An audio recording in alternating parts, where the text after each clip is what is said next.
YouTube, what's up? Back again for another daily fishing video here on Andrew Upshaw Fishing. Guys, I hope y'all have enjoyed my unedited series that I've been doing. I know the first couple videos were more on the controversy side of things, but today we're going to talk about a very important topic when it comes to using your forward-facing sonar to catch bass and how it has absolutely changed over the past 2 years.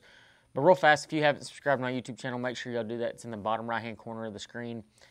And drop me a comment, guys. Tell me if you like this series, if you don't like this series. It really does help me out, because if this is something that absolutely none of y'all like, the unedited side of things, then I don't know what to tell you. We might change it up and go back to a different direction. But guys, today we're going to be talking about microscoping.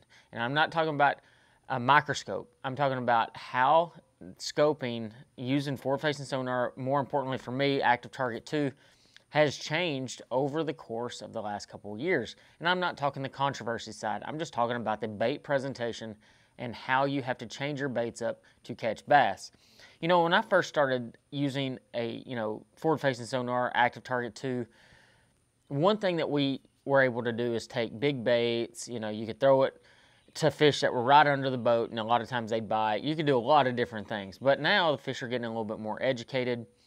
And we're seeing this really interesting trend, especially on lakes that get a lot of pressure. And on those particular lakes, using just a big white jerk bait, maybe like a Z2, an oversized Z2, just doesn't really cut it anymore. And so we're going to talk about how to adapt your baits to fit that need.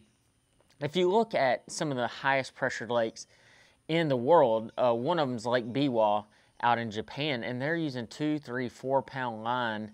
Yes, you heard that right, 2 and 3 and 4 pound line to catch bass because of the amount of pressure that gets on these lakes.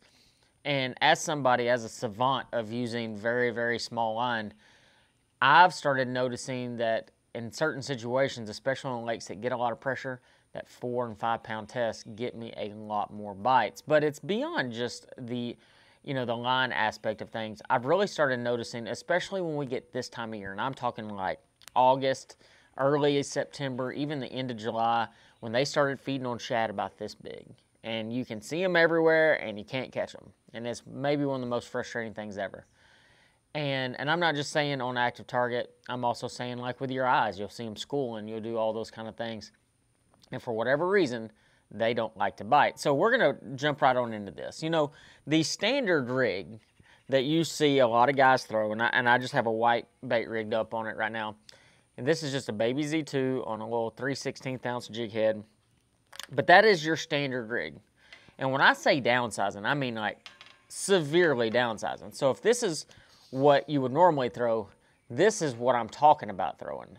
So this is a little 2-inch lightning shad by Mr. Crappie. And I know, crappie bait. And people want to say, oh, well, I can't throw a crappie bait to catch bass.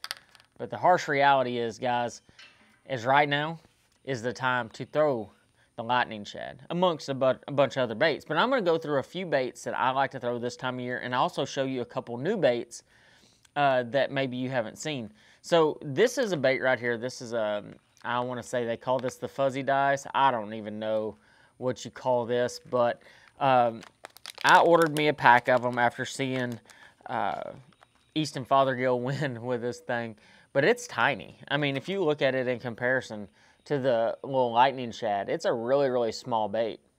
And it's very interesting that you see a bait like that do so well. And you see it more on smallmouth, more so than maybe anything.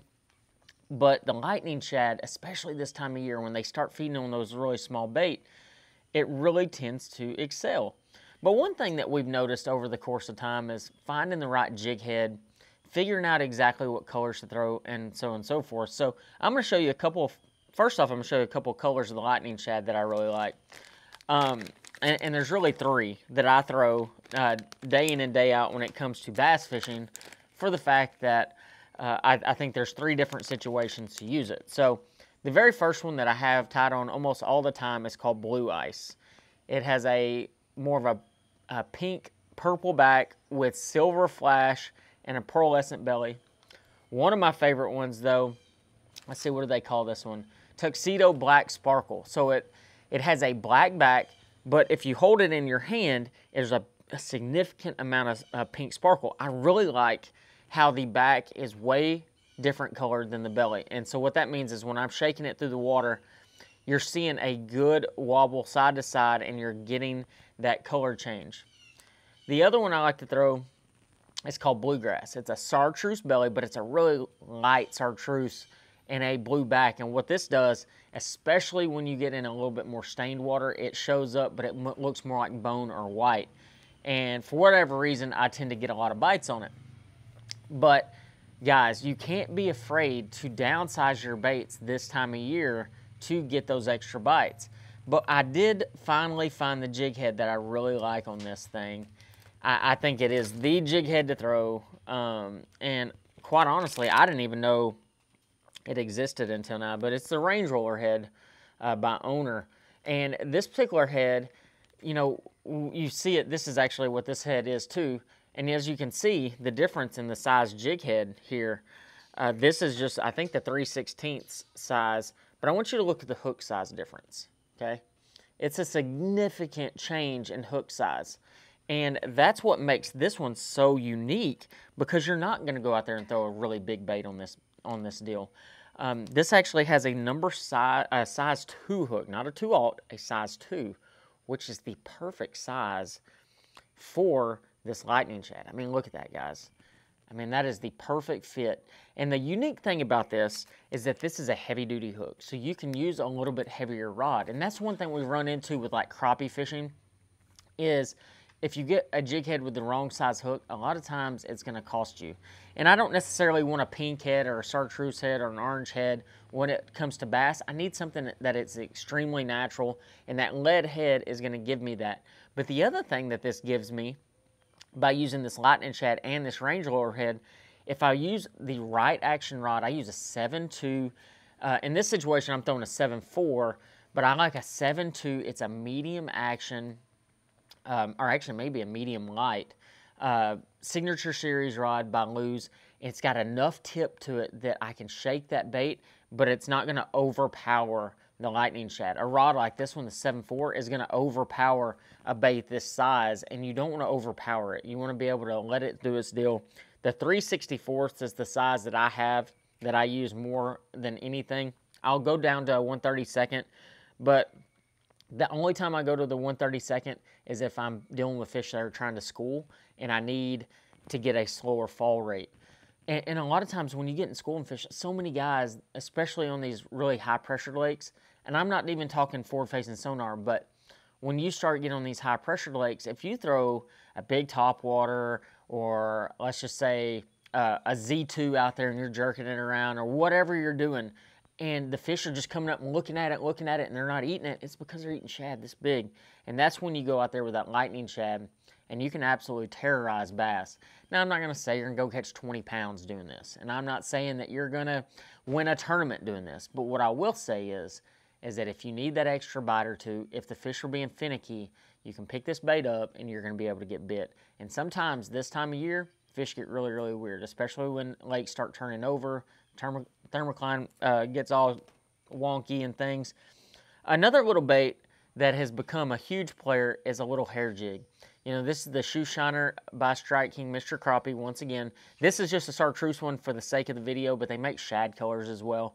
You're starting to see the hair jig trend, or the hair Mickey as they have dubbed it over this the last couple months. And that is by like Juice Jigs up in Oklahoma. A good friend of mine, Matt Pangrak's buddy, is the owner of Juice Jigs. He makes some really unique hair jigs. But in this situation, I like to even go to a little bit smaller hair jig, something that's really micro, especially when I'm dealing with spotted bass, smaller than average largemouth. And when I say smaller than average, that's 2.5 pounders, 2 3/4 pounders. They'll eat a jig this size a lot more than what you think. I'll tell you just how much of a trend this has become. You know, this has become one of the most popular baits when it comes to shaking a minnow, as people say, for bass using forward-facing sonar, and that's the Sakamata shad. But the people at Depths have figured out that, you know what, there is a trend for the smaller bait, and that is a 2-inch Sakamata shad. So, I mean, what you're seeing here is the exact same thing, a very compact bait for when you get in those situations they're eating really, really small bait. So, Guys, don't be afraid, especially this time of year, to downsize your baits. Figure out a way to catch them. Using forward-facing sonar is a lot of fun. I know it's not everybody's cup of tea and not everybody's going to want to do it, but guys, you literally can take this Strike King Lightning Shad. You can go to your favorite lake that the fish are schooling on, put that little 3/64 ounce range roller head on, and you don't even have to turn your sonar on. If you see them schooling, you can throw that thing out there and you would be shocked, absolutely shocked, how many fish that you're going to catch. When it comes to actually fishing the bait, if you're throwing it schooling fish, it's all about the drop. You don't want to just cast it out and reel it in. You want to see the fish blow up. You want to fire in there as fast as you can, and you want to let that bait drop in front of them.